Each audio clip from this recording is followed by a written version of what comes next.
E a graça do Senhor Jesus Cristo e o amor de Deus e a comunhão do Espírito Santo seja com todos vós. Amém. Este primeiro domingo do mês de março de 2025, de acordo com o calendário da igreja, é a transfiguração do Senhor. E é justamente a passagem que nós temos lido em Lucas capítulo 9. Lucas capítulo 9. Essa ocasião miraculosa aparece em Mateus 17, Marcos 9 e Lucas 9. Mas o interessante é que o Senhor Jesus subiu naquele monte, tomando a Pedro, João e Tiago.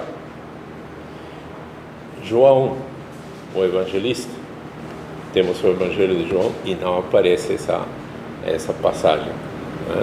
É interessante isso, que somente em Mateus, Marcos e Lucas se menciona a transfiguração do Senhor Jesus. E o Evangelho de Marcos aparece uma menção, às vestes do Senhor Jesus, resplandecentes a tal ponto, com tanta brancura que nenhum lavador na terra poderia conseguir. Isso está lá em Marcos. Mas a importância da transfiguração.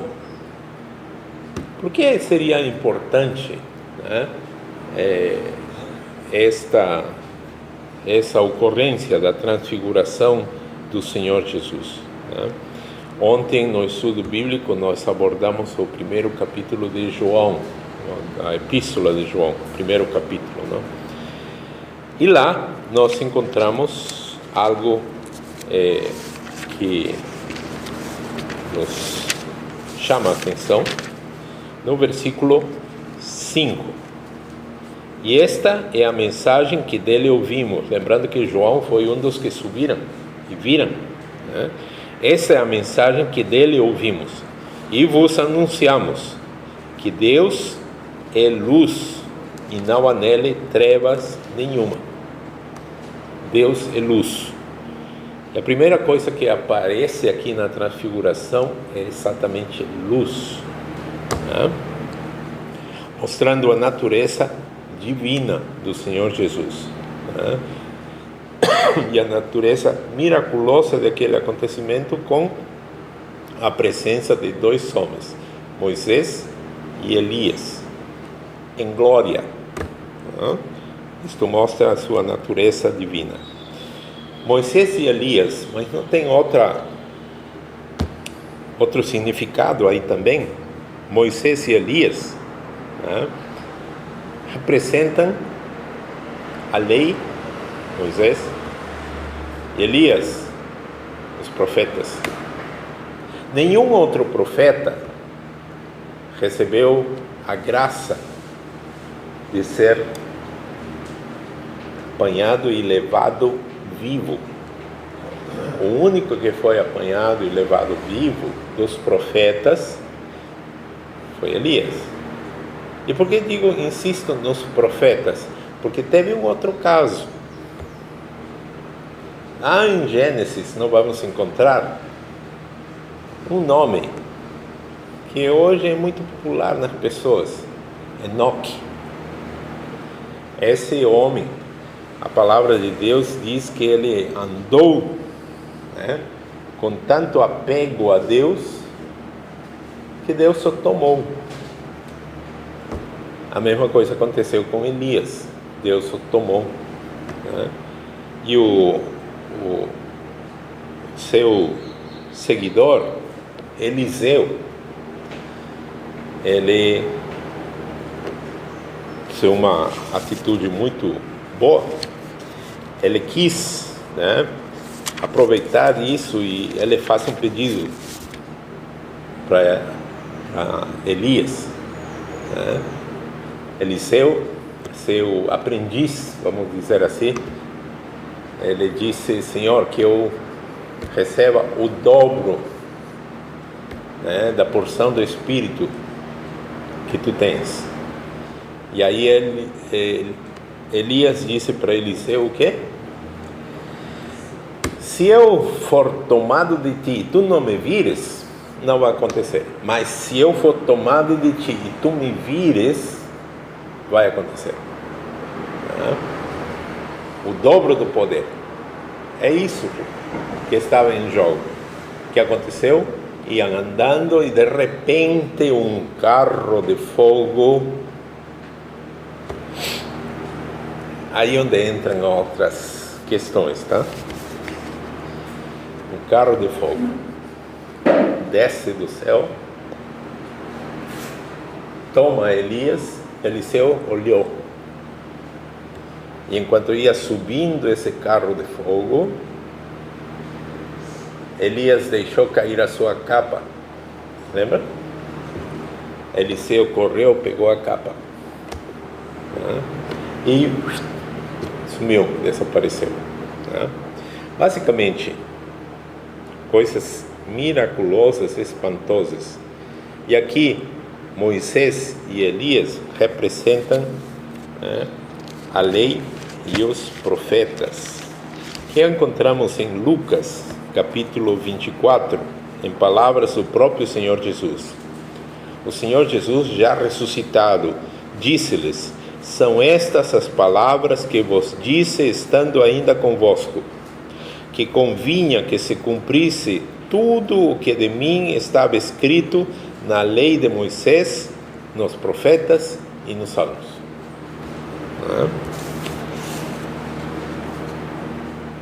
Tudo o que foi escrito, desde Gênesis, Êxodo, Levítico, Números e Deuteronômio, o livro de Moisés, a lei, e nos profetas, incluindo os salmos, tudo o que se refere ao Messias cumpriu-se no Senhor Jesus. Então, na transfiguração temos essas duas figuras, Moisés e Elias, representando a lei e os profetas. Mateus 17:5. Mateus 17:5, nós vamos ler o seguinte: e quando ele ainda estava a falar, eis que uma nuvem luminosa os cobriu, e da nuvem saiu uma voz que dizia: este é o meu amado filho, em quem me comprazo, escutai-o. Outro evangelista diz: a ele ouvi, escutem a ele. Então, a confirmação, por Deus Pai confirmando que é necessário ouvir o Senhor Jesus. O próprio Senhor Jesus disse em certa ocasião, lá no Evangelho de João, capítulo 14, eu sou o caminho, a verdade e a vida. Escutem bem, ninguém vai ao Pai. Não está escrito ninguém vai ao Pai. Está escrito ninguém vem ao Pai, senão através de mim. Então o Senhor Jesus está aqui. Ele é a porta. Ninguém pode conhecer a Deus senão através do Senhor Jesus. Se Ele tivesse dito ninguém vai ao Pai, Ele não seria a porta. Ele não seria o caminho que conduz a Deus. Ninguém vai ao Pai. Senão, mas isso não está escrito. Está escrito bem claro: ninguém vem ao Pai senão através de mim. Unicamente através de Jesus se pode conhecer a Deus. Mas muitas pessoas hoje, nós estamos rodeados por esses amigos, parentes, conhecidos, que desprezam a sua crença. Eles desprezam a sua crença. Podem ser até pessoas bacanas, um tratamento assim cordial, mas olha, essa é a tua religião. Eu acho que Deus E aí soltam as suas elucubrações acerca do Deus que criaram na cabeça deles. Aí começam a... Deus é amor, realmente está escrito na Bíblia, Deus é amor. Deus é bondade, Deus é misericórdia. E nós temos que concordar, porque realmente eles mencionam tudo o que Deus é. Não? Mas não mencionam para nada Jesus. Jesus foi um grande mestre, o maior, o mais bam, mas não seguem a Jesus. E não confessam que o Senhor Jesus morreu na cruz do Calvário, derramou seu sangue para que os pecados fossem perdoados. Então essas pessoas criaram uma religião na sua própria cabeça, com seu acho. Eu acho que Deus é a bondade suprema, é a energia, e por aí vai. Já ouviram?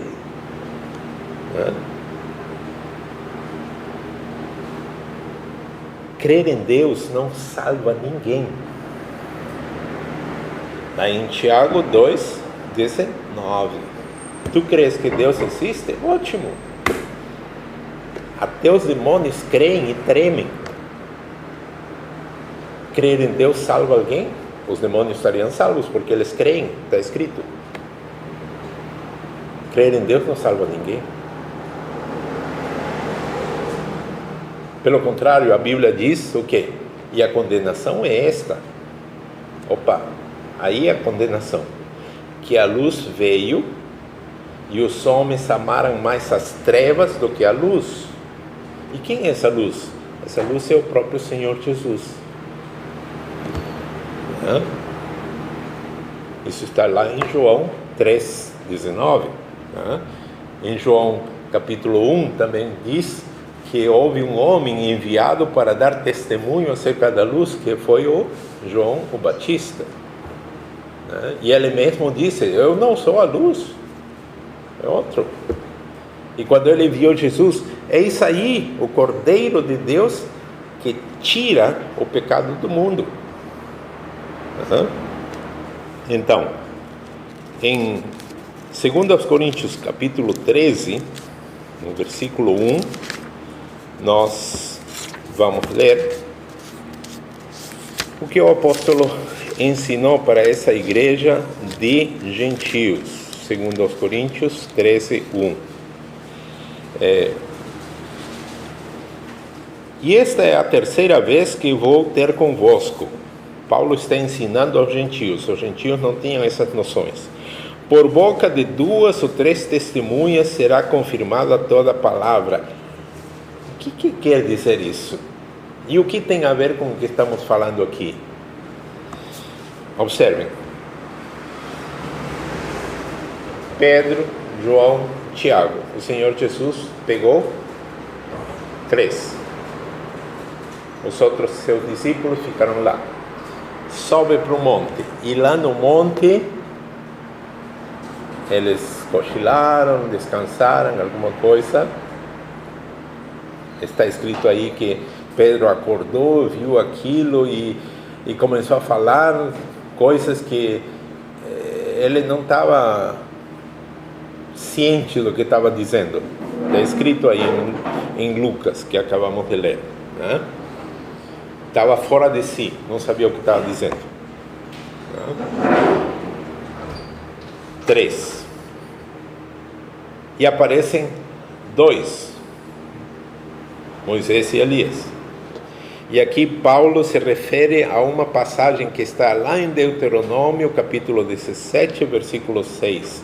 Por boca de 2 ou 3 testemunhas. Então, quando Paulo escreve aos Coríntios, ele está transmitindo conceitos que os gentios não tinham. Que é necessário que para que se confirme algo, tem que ter 2 ou 3 testemunhas. Isto aqui aconteceu lá no monte chamada Monte da Transfiguração. Confirmação por Deus Pai. nós ouvimos a sua voz, diz o apóstolo. 3 testemunhas estavam lá. E nós transmitimos o que ouvimos e temos ensinado a vocês. Deus é luz. Então, a importância da transfiguração também é que houve uma antecipação da glorificação do corpo. O corpo do Senhor brilhava, e Marcos diz que até a sua roupa ficou tão branca que nenhum lavador na terra, nenhuma lavandeira na terra conseguiria deixar assim de branco. Isso é uma antecipação da glorificação do corpo. Filipenses 3:21, nós encontramos o seguinte: transformará o nosso corpo abatido para ser conforme o seu corpo glorioso, segundo o eficaz poder de sujeitar assim todas as coisas.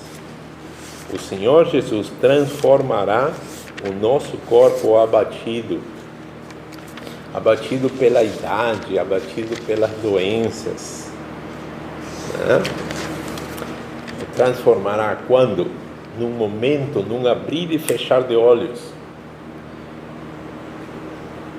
depois de soar a trombeta. Isso está escrito. Tá, pastor, mas isso vai acontecer antes da tribulação, no meio da tribulação, lá no final da tribulação? Eu não sei.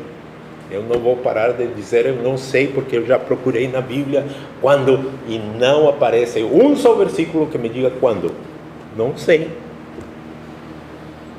Mas isso vai acontecer? Sim, tem versículos e mais versículos dizendo que vai acontecer. Então a nossa fé tem que se agarrar nesses versículos que afirmam que vai acontecer. Quando os próprios apóstolos perguntaram ao Senhor Jesus: Senhor, quando? E qual foi a resposta que encontramos lá em Atos capítulo 1? Não compete a vós saber os tempos ou as ocasiões que somente o Pai reservou para Ele. Quando? Isso, só Deus reservou para Ele. Em que momento? Agora que vai acontecer, vai acontecer. Em João, na sua epístola, o apóstolo nos diz: amado, agora somos filhos de Deus. 1 João 3:2, agora somos filhos de Deus, e ainda não é manifesto que havemos de ser. Nós vemos nosso irmão Ego, nossa irmã Dorothy. Dos homens sou mais idoso, das senhoras é mais idosa. Vamos ser assim? Não. Lá em Filipenses 3:21, transformará o nosso corpo abatido. O corpo está abatido pela idade, doenças que já sofreram, conseguiram vencer essas doenças, ótimo. Mas é um corpo abatido, perdendo o vigor. E isso vai ser transformado. Num momento, num abrir e fechar de olhos, nós seremos semelhantes a Ele. É o que está escrito aqui em 1 João. Havemos de ser, mas sabemos que quando Ele se manifestar, seremos semelhantes a Ele. Essa é a grande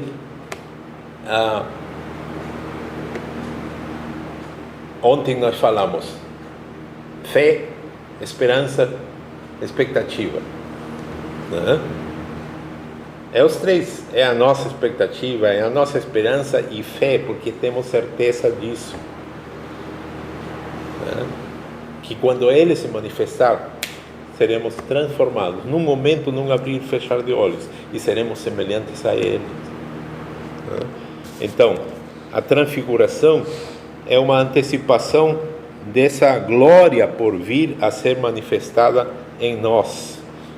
A transfiguração também é o fortalecimento da fé dos apóstolos, e lá em 1 de João, o próprio apóstolo também nos diz o seguinte, né? No capítulo 1, tá? O que era desde o princípio e que ouvimos e o que vimos com os nossos olhos, João capítulo 1, 1 João, o que temos contemplado e as nossas mãos tocaram da palavra da vida, porque a vida foi manifestada e nós a vimos e testificamos dela, e vos anunciamos a vida eterna que estava com o Pai e nos foi manifestada como? Com Jesus, né? O que vimos e ouvimos, isso vos anunciamos, para que também tenhais comunhão conosco, e a nossa comunhão é com o Pai e com seu Filho Jesus Cristo. Essas coisas vos escrevemos para que o vosso gozo se cumpra, né? Então, o testemunho apostólico foi aquilo que foi transmitido de geração em geração, de geração em geração, não pela religião oficial, mas sim por cristãos isolados que durante toda a história foram perseguidos. Fortalecimento da fé dos apóstolos e, consequentemente, da fé dos cristãos, né? Finalmente, nós podemos ver que a importância da transfiguração está na reafirmação da sua segunda vinda, né? O seu retorno glorioso.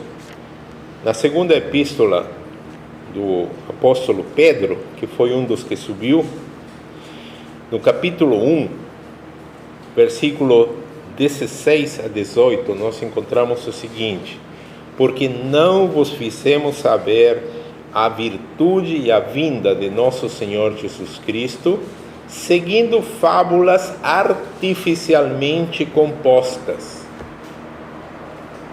mas nós mesmos vimos a sua majestade, porquanto ele recebeu de Deus Pai honra e glória, quando da magnífica glória lhe foi dirigida a seguinte voz: este é o meu Filho amado, em quem me tenho comprazido. Lembram?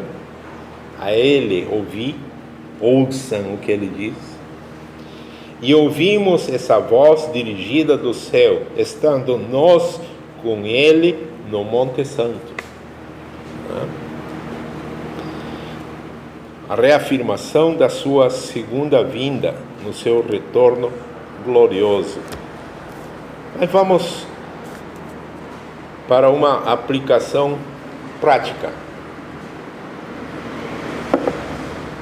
Nós podemos analisar isso e muitas outras coisas,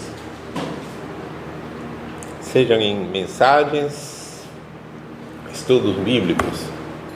E ainda ontem, no estudo bíblico, foi levantada essa questão. Em espanhol, existe uma expressão que é apremiar. Apremiar não tem nada a ver com prêmio, tá? Apremiar é apertar, exigir. Aquilo que somente no Rio Grande do Sul, em nenhum outro lugar do Brasil, se fala: te apura, te apura. Todo gaúcho entende, ninguém no Brasil entende isso, te apura. Porque em português, apurar significa tornar mais puro. Ponto. Só isso. Então, quando um pai, uma mãe gaúcha diz para o guri que está enrolando por aí: te apura, te apura. Porque vão sair, por exemplo. Esse te apura vem do espanhol. E esse apremiar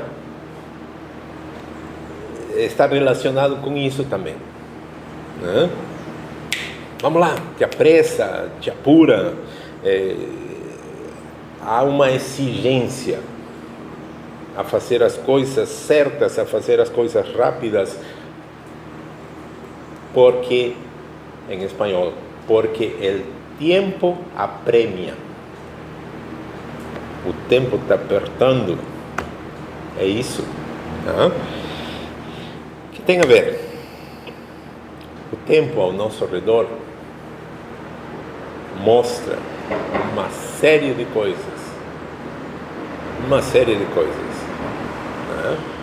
Todo mundo está notando que não é como faz 20, 30 anos atrás. Não é. 20, 30 anos atrás, 40 anos atrás, você vivia, ia dormir, no outro dia era igual. E hoje não. Hoje alguma coisa, pastor, alguma coisa mudou, não sei o que é. Profecia se cumprindo assim, a toque de caixa, como se fala. Uma série de coisas acontecendo. O tempo apremia, o tempo está apertando, o tempo exige uma reação sua. Infelizmente, o que vai acontecer é o que nós vamos ler antes de terminar essa mensagem. Lucas, capítulo 17. Lucas 17.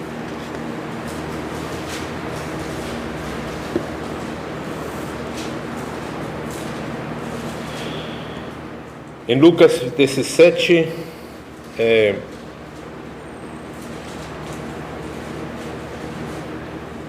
nos versículos 26 a 30, quando o Senhor Jesus, sendo interrogado pelos fariseus, versículo 20, sobre quando havia de vir o reino de Deus, versículo 20, Lucas 17, respondeu-lhes o Senhor Jesus e disse: o reino de Deus não vem com aparência exterior, nem dirão ei-lo aqui ou ei-lo ali, porque eis que o reino de Deus está, naquele instante, estava aí, está entre vós. E disse aos discípulos: dias virão em que desejareis ver um dos dias do Filho do Homem, e não o vereis. Por quê? Porque aquele momento já teria passado. E dir-vos-ão, ei-lo aqui ou ei-lo ali, não vades, nem os sigais, não acreditem nessas coisas. Foi isso que ele ensinou lá em Mateus 24. A primeira coisa que ele disse para os discípulos: não acrediteis, vede que ninguém vos engane. Porque como o relâmpago ilumina desde uma extremidade inferior do céu até a outra extremidade, assim será também a vinda do Filho do Homem. Assim será o Filho do Homem no seu dia. Aí entra o versículo 26. E como aconteceu nos dias de Noé, assim será também nos dias do Filho do Homem.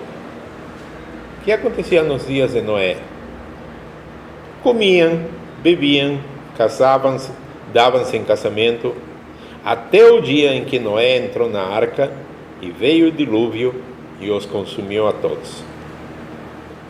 Como também, aí ele faz outra comparação, como também da mesma maneira aconteceu nos dias de Ló. Onde morava Ló? Ló morava em Sodoma. Aconteceu nos dias de Ló. Comiam, bebiam, compravam. Casavam, davam-se em casamento, não tem mais, porque no 27 tem. Na época de Noé, casavam-se e davam-se em casamento. Lá em Sodoma, comiam, bebiam, desaparece, casavam-se e davam-se em casamento. Por quê? Estamos falando de Sodoma, a cidade que era campeã em tudo que era perversão sexual. Casavam com quem? Com um animal? Homem com homem? Mulher com mulher? Que é isso que praticavam em Sodoma. Comiam, bebiam, compravam, vendiam, plantavam e edificavam. viviam como se não houvesse amanhã, que o brasileiro fala tanto, né? Viviam como se não houvesse amanhã, sem importar-se com Deus. Mas no dia em que Ló saiu de Sodoma, choveu do céu fogo e enxofre e os consumiu a todos. Versículo 30. Assim será no dia em que o Filho do Homem se há de manifestar. Todas as coisas que estão acontecendo ao nosso redor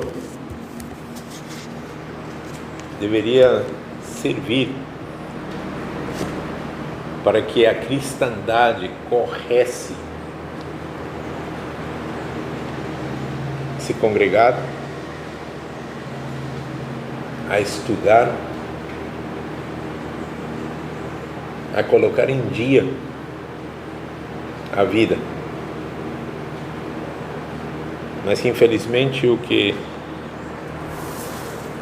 vemos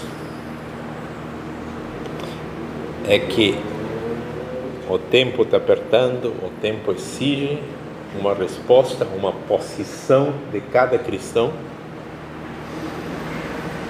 e todo mundo vivendo como se amanhã fosse mais um dia normal, igual.